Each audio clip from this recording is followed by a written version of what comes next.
चलिए भाइयों, सुबह के 9 बज गए हैं। आज आए हैं हम केस स्टडीज जो कि रिलेटेड है कंट्रोलिंग से। तो चलिए शुरू करते हैं बिना देरी के। मेरा नाम है Ashish Chaudhary, you are watching commerce बाबा।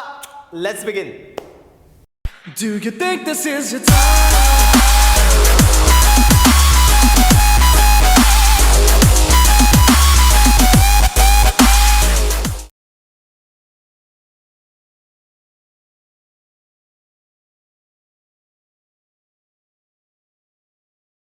तो शुरू करें हमारी पहली केस स्टडी से। इसमें बोला गया कि मिस्टर अंकित जो हैं वो चीफ मैनेजर हैं एक वेल नोन मल्टीनेशनल कंपनी के प्रोड्यूसिंग शूज। बेसिकली वो शू मैन्युफैक्चरिंग बिजनेस में है। He called the production manager of his unit. अपने जो भी प्रोडक्शन यूनिट के मैनेजर थे उनको कॉल अप किया और उनको बताया गया कि वॉच रखें जितनी भी एक्टिविटीज होती हैं रिस्पेक्टिव यूनिट्स के अंदर, ताकि कोई भी एडवर्स रिजल्ट आने की संभावना ना हो। There should be no situation arising as सच।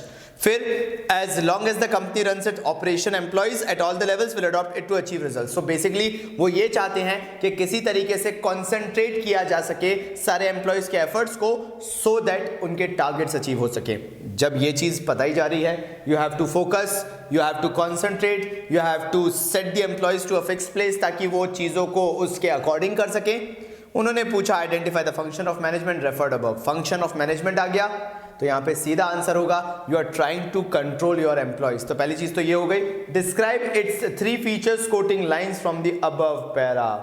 पहली चीज उन्होंने बोला कि हम एक्टिविटीज को इस तरीके से करें there is no possibility of adverse result. ठीक है, और वापस यहां पे फोकस करके वो बोल रहे हैं कि रिजल्ट्स जो है वो अचीव होने चाहिए। तो पहली चीज तो कि भाई गोल ओरिएंटेड फंक्शन है, because they are targeting to achieve the गोल।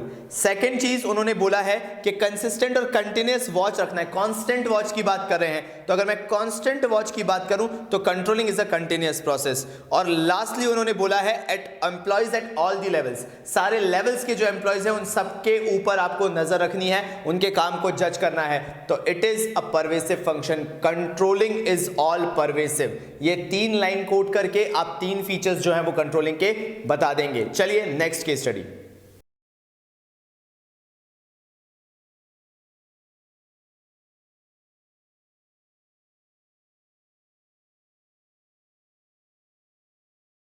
तो सेकंड केस स्टडी बहुत ही बेसिक सी है, लेकिन इसके अंदर जो एलिमेंट्स हैं वो हमें समझ में नहीं आते कि हमें लिखने क्या है। तो इस केस स्टडी के अंदर ऐसा कुछ स्पेशल नहीं है, लेकिन जब तक आप रिलेटेबिलिटी के साथ नहीं लिखोगे इस केस स्टडी को मार्क्स भी नहीं मिलने। क्योंकि जनरली पता है क्या होता है, कॉन्फिडेंस आ जाता है, अरे ये केस स्टडीज तो बहुत सिंपल है।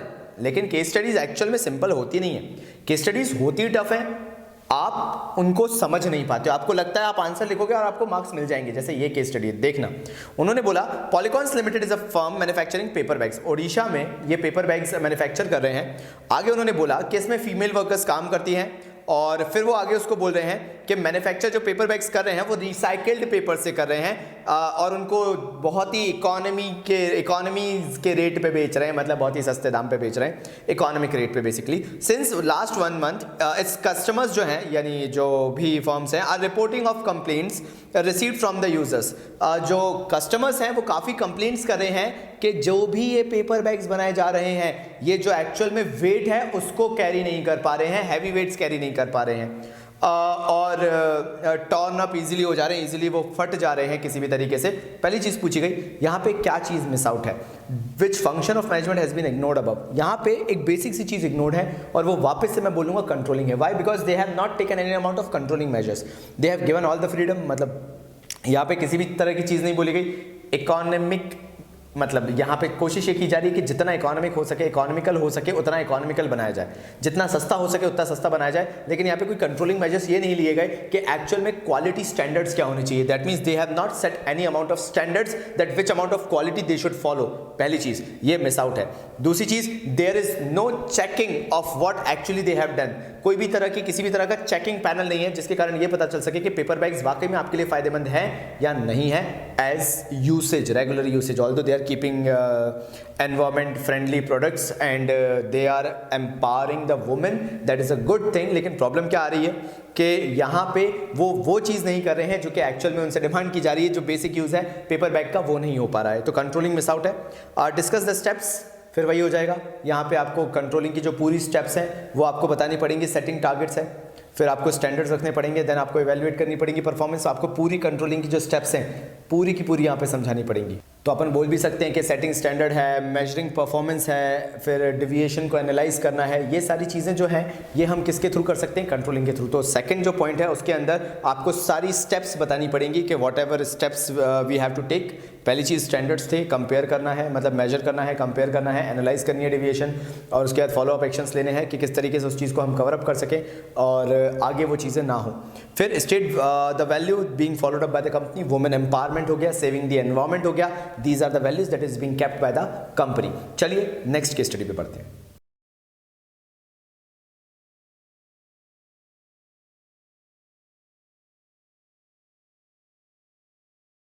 तो नेक्स्ट केस स्टडी में बोला गया कि मिस्टर संधू जो है worked as a manager in a company manufacturing stationery items for 10 years. वो 10 साल तक स्टेशनरी आइटम्स मैन्युफैक्चर कर रहे हैं। Later he thought of starting his own venture, उन्होंने सोचा कि अपना वेंचर चालू किया जाए और उन्होंने अपनी ऑर्गेनाइजेशन को डिवाइड किया 6 मेजर डिपार्टमेंट्स में। पहला था production, purchase, marketing, legal, human resource and finance department. इस तरीके से उन्होंने अपनी जो वेंचर है, अपना फर्म जो है, अपनी कंपनी जो है, उसको उन्होंने डिवाइड किया।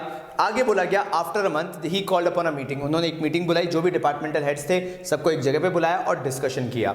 पहली चीज़ तो वो डिपार्टमेंटलाइजेशन कर रहे हैं, ये चीज़ ध्यान रखना। फिर दूसरी चीज़ वो मीटिंग बुला रहे हैं, मतलब somehow he is giving the instructions. तो यहाँ पे दो चीज़ों का मिक्स दिख रहा है। Firstly he is creating he has created the departments. दूसरी चीज़ वो लोगों को बुला के, जो डिपार्टमेंटल हेड्स हैं, जो एम्प्लॉयज़ हैं उनको बुलाकर यहाँ पे मीटिंग ले रहे हैं। फिर उन्होंने सबको बताया and told the production, marketing and finance department managers to be very vigilant. उन्होंने बोला कि आप लोग प्रोडक्शन, मार्केटिंग और फाइनेंस जो है आपको विजिलेंट काफ़ी ज़्यादा रहना पड़ेगा, because these are the departments which are critical to the success of the business. मतलब आप पे ही पूरी सक्सेस ऑर्गेनाइजेशन की डिपेंड करती है। Shortcomings in purchase, personal and legal department would not affect as much. मतलब बाकी जो डिपार्टमेंट्स हैं, बाकी 3 डिपार्टमेंट्स जो बचते हैं, वो अगर सक्सेसफुल उतने नहीं भी होते हैं तो उनसे उतना इंपैक्ट नहीं पड़ता जितना प्रोडक्शन, मार्केटिंग और फाइनेंस से पड़ता है। They directly impact the condition of the organisation. फिर आगे बोला गया Therefore, Mr. Sandhu determine deviation tolerance limits. उन्होंने ये सेट कर दिया कि भैया इतना हम टॉलरेट कर लेंगे अगर इतनी डिविएशन आती हैं, बिकॉज नोबडी कैन वर्क 100%, लेकिन अगर इससे ज़्यादा होता है तो वो क्रिटिकल सिचुएशन हो जाएगी और कोई ना कोई एक्शन लेना पड़ेगा। तो tolerance limit for the critical department, मतलब ये जो 3 डिपार्टमेंट थे इनके लिए क्रिटिकल सिचुएशन तक, एक स्पेसिफिक पॉइंट तक लिमिट तय कर दी गई। Identify the 2 functions of the management referred above. यहाँ पे 2 जो हैं, पहली चीज़ तो है organising. Now why organizing? Because they are very clear and very specific about it. उन्होंने बहुत क्लियर डिफाइन की है यहाँ पे लाइन, और कैसे की है कि हम डिपार्टमेंटलाइजेशन कर रहे हैं। And when it comes to departmentalisation, when it comes to decentralisation, और जब हम यहाँ पे फंक्शनल स्ट्रक्चर की बात करेंगे, बिकॉज यहाँ पे on the basis of functions किया जा रहा है, तो ये किसका पार्ट है? ऑर्गेनाइजिंग का पार्ट है। दूसरी चीज़, because they are deciding a critical point limit और they are deciding deviation tolerance limit, तो वो चीज़ कंट्रोलिंग का पार्ट है, because they are setting a target के इससे ज़्यादा आप नहीं नीचे जा सकते हैं। फिर describe the relevant concept of the identified function. Relevant concept मैंने जैसे आपको बता ही दिया कि ऑर्गेनाइजिंग के अंदर डिपार्टमेंटलाइजेशन है। डिपार्टमेंटलाइजेशन के आप अंदर बता सकते हो कि हम बात कर रहे हैं फंक्शनल स्ट्रक्चर की। देन वो बोल रहे हैं कि टॉलरेंस लिमिट सेट की गई है, तो आप उसके अंदर क्रिटिकल पॉइंट कंट्रोल भी बता सकते हो कि टॉलरेंस लिमिट क्योंकि सेट की जा रही है, तो that is a critical point control, इसको हम टॉलरेट नहीं करेंगे। एंड फाइनली उन्होंने 3 डिपार्टमेंट्स जो हैं उनको लेफ्ट आउट कर दिया है। वो 3 डिपार्टमेंट्स जो है वो है आपका परचेज, पर्सनल और लीगल डिपार्टमेंट। इनको बोला है कि चलो ठीक है यार, ये गलती करते भी हैं तो कोई दिक्कत नहीं है, तो उनको अवॉइड करने का मतलब क्या है? Management by exception. आप उनको छोड़ रहे हो कि अगर उनको हम नहीं भी टच करते हैं तो that is well and good, so that is termed as management by exception. तो ये चीजें इसके अंदर लग रही हैं जो आपको सेकंड पॉइंट के अंदर लगना है। चलिए आगे बढ़ते हैं।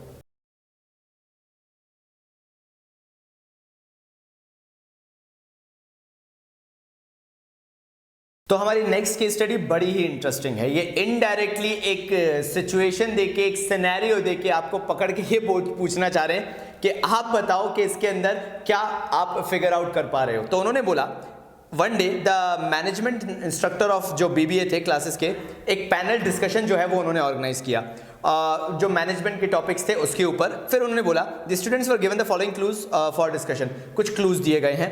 पहली चीज, each student was given 3 minutes for elaborating on the clues given below. Clue 1 था कि दे आर इनसेपरेबल ट्विंस।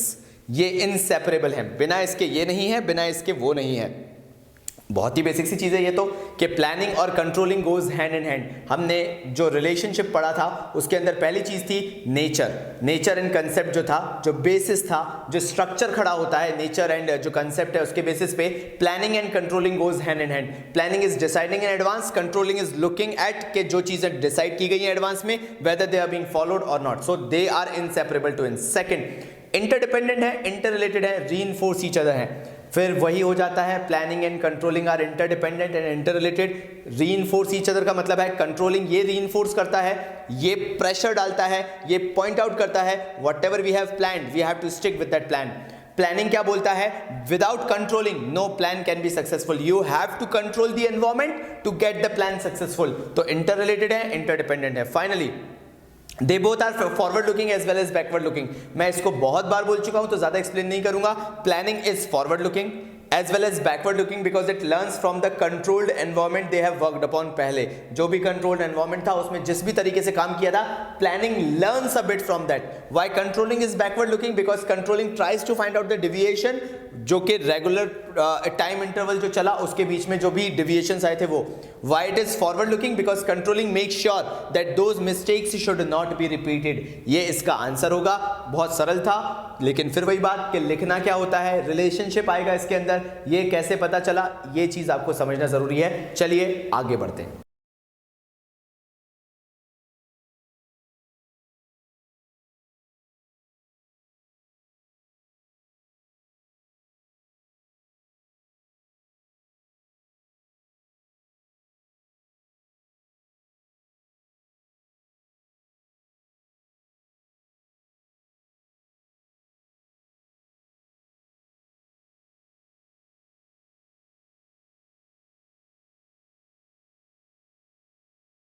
यहां पे एक बहुत छोटा क्वेश्चन दिया हुआ है, लेकिन जब बिजनेस में इतने सारे क्वेश्चंस आते हैं और एक स्ट्रेट फॉरवर्ड क्वेश्चन आ जाता है तो दिमाग का फ्यूज उड़ जाता है। और वो बेसिक सा क्वेश्चन है, व्हाट आर द 2 प्रिंसिपल्स? ऐसे कौन से 2 प्रिंसिपल्स हैं जो मैनेजर कंसिडर करे डीलिंग विद डिविएशंस इफेक्टिवली? देखो यार, डिविएशन जहां पे भी लिखा आ जाए सीधे जंप कर जाना कंट्रोलिंग चैप्टर पे। और डिविएशन को मैनेज करने के 2 तरीके हैं। मैं आपको पहले बता चुका हूं, जब मैंने स्टेप्स आपको पढ़ाए थे तो उसके अंदर पहला था critical point control, focus on those necessities, those urgent situations which should be taken care of, उन चीजों पे फोकस करो। दूसरी चीज, बाकी जो चीजें हैं, मैनेजमेंट बाय एक्सेप्शन जो सेकंड पॉइंट आता है उसको अवॉइड कर दो। There are certain situations that can not be controlled, तो जो कंट्रोल नहीं हो सकती, जिनका कोई मेजर इंपैक्ट नहीं है, उनको कर दो अवॉइड। क्रिटिकल पॉइंट कंट्रोल मतलब बिना इसको कंट्रोल किए काम नहीं चल पाएगा, तो उनको कंट्रोल करो। ये 2 वो स्टेप्स हैं जो आप ले सकते हो जब एज प्रिंसिपल्स अगर बताना चाहो एज अ मैनेजर, जो कि हर डिविएशन से डील करने में काम आती हैं। आपको ये 2 चीज़ें इसके अंदर लिखनी होंगी। चलिए आगे बढ़ते हैं।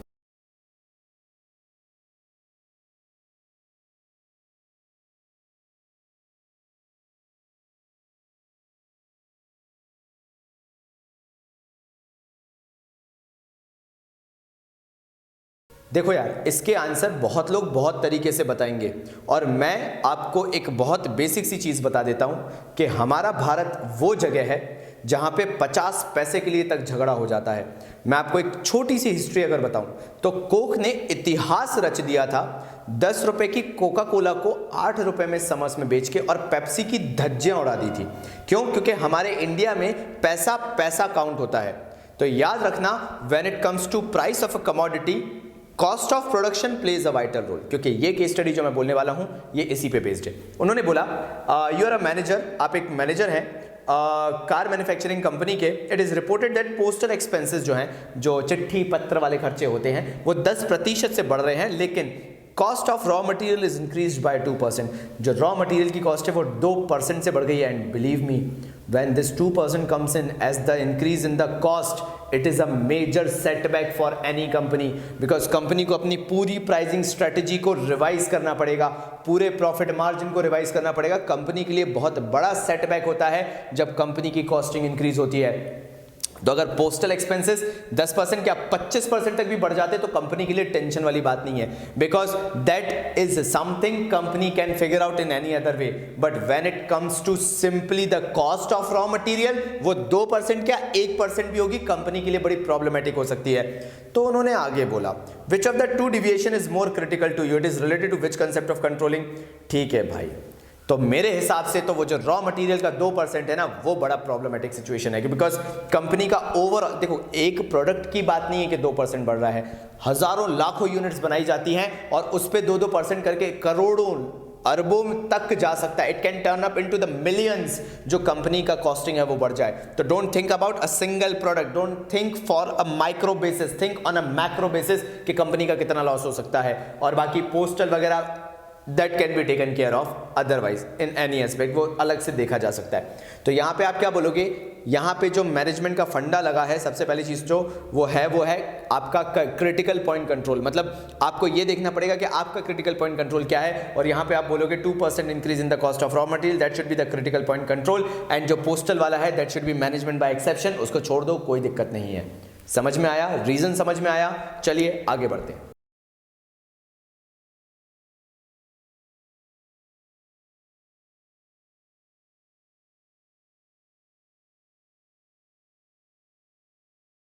चलिए, तो नेक्स्ट केस स्टडी क्या कह रही है कि एबीसी लिमिटेड है जो कि मैन्युफैक्चर कर रहे हैं auto spare parts large scale पे। The company policy is that 3% of the daily production could be defective. मतलब अगर ऐसी पॉसिबिलिटी वो लेके चलते हैं कि मे बी जो भी प्रोडक्शन उनका चल रहा है उसमें से 3% जो है वो हो सकता है डिफेक्टिव हो जाए। So over last 2 month it is observe that it is 12 to 10% of the production is defective. मतलब उनने जब 2 से 3 महीने की रिपोर्ट निकाली है तो लास्ट 2 मंथ्स में उन्हें पता चला है कि ये जो डिफेक्टिव प्रोडक्ट्स निकल रहे हैं ये 10 to 12% तक पहुंच चुके हैं।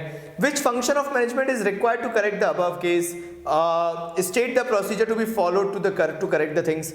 कुछ नहीं है यहाँ पे। क्या है यहाँ पे? कंट्रोलिंग वो एसेंस है जो मिस आउट है। आपको चीजों को कंट्रोल करना पड़ेगा, things are going out of your hands, so controlling where will be there. और यहाँ पे साथ साथ में आपको बताना पड़ेंगी जो कंट्रोलिंग की स्टेप्स होती हैं। तो कंट्रोलिंग की स्टेप्स समझा देना और आराम से लेके पूरी की पूरी एक एक स्टेप के साथ साथ पूरा एक्सप्लेनेशन देके कंक्लूड कर देना कि अगर इस तरीके से चलेंगे, स्टैंडर्ड सेट करेंगे, डिविएशन को एनालाइज करेंगे तो उन्हें पता चल जाएगा कि कहाँ पे दिक्कत आ रही है। चलिए आइए नेक्स्ट केस स्टडी पे बढ़ते हैं।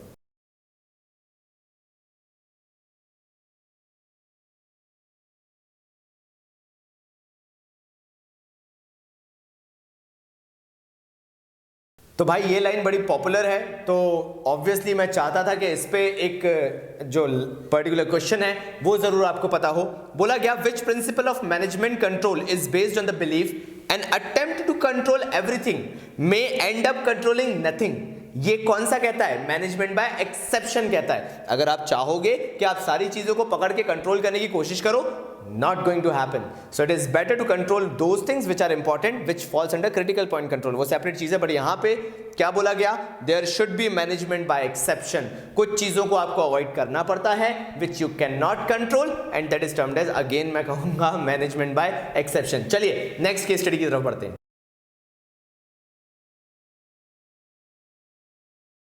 तो फाइनली जो इंजीनियर इंडिया लिमिटेड है is engaged in manufacturing machine components. The target production is 300 units per day. ठीक है, the company has been successfully attaining the target 3 months ago. लेकिन अभी लास्ट 3 मंथ से ऑब्जर्व किया गया है कि जो यूनिट्स हैं वो फॉल होकर 220 to 250 हो गया है। देखो क्या होता है, हमें मालूम है कि डिविएशंस आएंगी, लेकिन जब हम एक पीक प्रोडक्शन तक पहुंच जाते हैं और उसके बाद फॉल ऑफ होकर 220 250 तक आ जाते हैं, then there is something serious bad going on in the business, और वो चीज सुधारना जरूरी हो जाता है। तो इन्होंने आपसे आगे पूछा है कि इसमें कौन सी जो वो एलिमेंट है वो मिस आउट है। Identify the management function to rectify the above situation.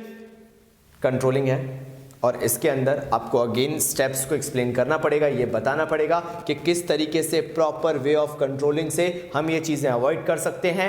यहां पर एक एसेंस प्लानिंग का भी देना, that proper planning is mandatory, proper targets are mandatory. If you fail to achieve there should be critical point control analysis कि किस तरीके से वो टारगेट्स पे बने रहे, उन टारगेट्स को अचीव करते रहे। हाँ भाई लोग, 20 डेज प्लेज खत्म होने पे आ रहा है। याद है ना, मैंने बोला है 25 फरवरी को 1 डे सेलिब्रेशन है। कुछ तो करेंगे यार, किसी तरह तो सेलिब्रेट करेंगे। आपसे कुछ नहीं बोल रहे, आपसे बस यही चाह रहे हैं कि एक बार जब आपका बोर्ड का रिजल्ट आए तो प्लीज एक बार अगर हमने कहीं पे भी आपकी मदद की है तो जरूर प्रेज करना हमें। दूसरी चीज, कॉमर्स बाबा की टीम जहां भी आपको दिखे एक बार जरूर मिलके जाना कि सर हमने कहीं ना कहीं आपसे इंस्पिरेशन ली है, आपने कहीं ना कहीं हमें हेल्प की है, उससे ज्यादा हम आपसे कुछ नहीं मांगते हैं। तो चलिए मिलते हैं हमारी अगली कक्षा के अंदर, तब तक के लिए बाबा जी की तरफ से धन्यवाद।